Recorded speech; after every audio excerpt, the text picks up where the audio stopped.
በተለይ ከጤና አስተዳደር አዋጅ በቅርብ በሕዝብ ተወካዮች ምክር ቤት ጸድቆ ወደ ስራ እንደገባ ይታወቃል። በዚህ ውስጥ ጤና ባለሙያዎችን የተመለከተ ትላልቅ አንቀጾችን እንዲደነገግ ተደርጓል። በተለይ ጤና ሙያተኞቻችን ነፃ የጤና አገልግሎት እንዲያገኙ ተቀምጧል። በሚቀጥለው ዓመት ወደ ስራ ለመግባት እየሰራን የምንገኘው ከዛም ባሻገር ከሕክምና ስህተት ጋር ተያይዞ ከጥቅማ ጥቅም ጋር ተያይዞ በርካታ ጉዳዮች ጤና ሙያተኛው በቀጥታ የሚደግፉ የሚጠቅሙ በአዋጁ ውስጥ ተቀምጧል። ወደ ስራ እየተቀየረ ነው ያለው። ከዚህም ውጪ ጤና ሙያተኞቻችን የቅጥር ሁኔታ እየቀነሰ ከዚህ ባለፉት ዓመታት እየቀነሰ እንደመጣ ይታወቃል።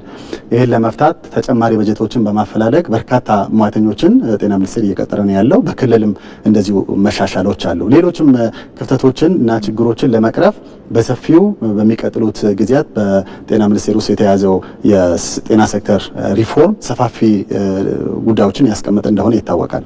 በተለያዩ አጋጣሚ ይህንን ለአመራሮቻችን ለጤና ሙያተኞቻችን ለመግለጽ ሙከራ ተደርጓል። ይሁን እንጂ ይህንን ወደ ጎን በመተው በሶሻል ሚዲያ በሚመራ አደረጃጀት አገልግሎትን በማቋረጥ አድማ በማድረግ ውስን ቦታዎች ላይ አገልግሎት እንዲቋረጥ ተደረገው በፍጹም ተቀባይነት የሌለው ጉዳይ ነው። ቀደም ብሎ ጓደኞችም እንደገለጹት እንግዲህ ጤና ሴክተር ለአንድም ደቂቃ አገልግሎት ሊቋረጥበት የማይገባ ሴክተር ነው። አራት ትላልቅ ጉዳዮችን ከዚህ ጋር ማየት ይቻላል። አንደኛ በዓለም ጤና ድርጅትና የተለያዩ ተቋማት በዓለም አቀፍ ደረጃ የሚወጡ ድንጋጌዎች አሉ። ሰብአዊነትን ተላብሰን መስራት ያለብን ሁሌም መስራት ያለበት እንደሆነ ያስቀምጣል አንዱ። ሁለተኛው የአገራችንም የተለያዩ ሕጎችም ይህንን አስረግጦ አስቀምጧል። በፍጹም ጤና ሙያተኛ ስራ ማቋረጥ አድማ ማድረግ የለበትም፣ እንደ ወንጀልም ይቆጠራል። ከዛም ባሻገር ጤና ሙያተኞቻችን የፕሮፌሽናል ኤቲክስ የሚባለው የሕክምና ስነ ምግባር በራሱ ይሄንን እንደማይሆን አስቀምጧል።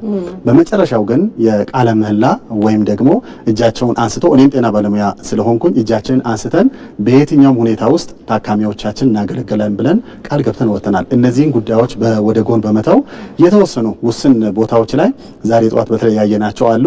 በተለይ ድንገተኛ ክፍል ላይ ታካሚዎችን ጥሎ መውጣት፣ ህጻናትን ሕክምና ላይ ያሉ ጥሎ መውጣት እንዲሁም ደግሞ ወላድ እናቶችን ጥሎ መውጣት በፍጹም የማይደረግ ይቅርታ የማይደረግም ስህተት ጭምር እንደሆነ አይተናል። ይህንን ቶሎ ከታካሚዎቻችን እና አጠቃላይ ከሆስፒታሎች ማህበረሰብ ጋር ባደረግነው ውይይት የተመለሱ አሉ። ዛሬ ከሰዓት ትክክል እንዳልሆነ አውቆ የተመለሱ ሙያተኞች አሉ። ውስን ግን አሁንም ያልተመለሱ አሉ። በዚህ አጋጣሚ አሁንም ጤና ሚኒስቴር ወደ ስራ ገበታቸው ያልተመለሱ ጤና ሙያተኞች በአብዛኛው ሕክምና ላይ ያሉ ትምህርት ላይ ያሉ ሐኪሞችና ስፔሻላይዝ ለማድረግ የተማሩ ያሉት ሬዚደንቶች እነሱ ናቸው በአብዛኛው በዚህ ችግር ውስጥ የገቡት። በአስቸኳይ ወደ ስራ ገበታቸው መመለስ አለባቸው። ካልሆነ ግን በመንግስትም ሆነ በግል ጤና ተቋማት ቀጣይ ለመስራትና ጤና ባለሙያ ሆኖ መቀጠልም አስቸጋሪ ሊሆን እንደሚችል በዚሁ ማሳሰብ ፈልጋለሁ። ከውጪ ሆነው ወደ ጤና ተቋም ሰው እንዳይመጣ የሚያደርጉ እንዲሁም ደግሞ ሌሎችን ባለሙያዎች የሚያስፈራሩ አካላት አሉ። እነዚህ በሶሻል ሚዲያና በፖለቲካ አክቲቪስቶች የሚመሩ በተለያዩ ሶሻል ሚዲያ መልእክት በማስፈራራት ሰው ወደ ጤና ተቋም እንዳይሄድ የሚያደርጉ ናቸው። እነዚህ ላይ የማያዳግም እርምጃ መንግስት ይወስዳል። ጤና ተቋማት መታቸው አገልግሎት የሚሰጡበት ነው። ማንኛውም ባለሙያ መጥቶ አገልግሎት መስጠት አለበት። ምን የሚፈራ ነገር የለም። መንግስት በቂ የሆነ ከለላ ያደርጋል። የሚያስፈሩትም አብዛኞቻቸው የተለያዩ ቦታና ውጭ ላይ ሆነው የሚያስፈራሩት ናቸው እንጂ እዚህ ቅርብ እንኳን ያለው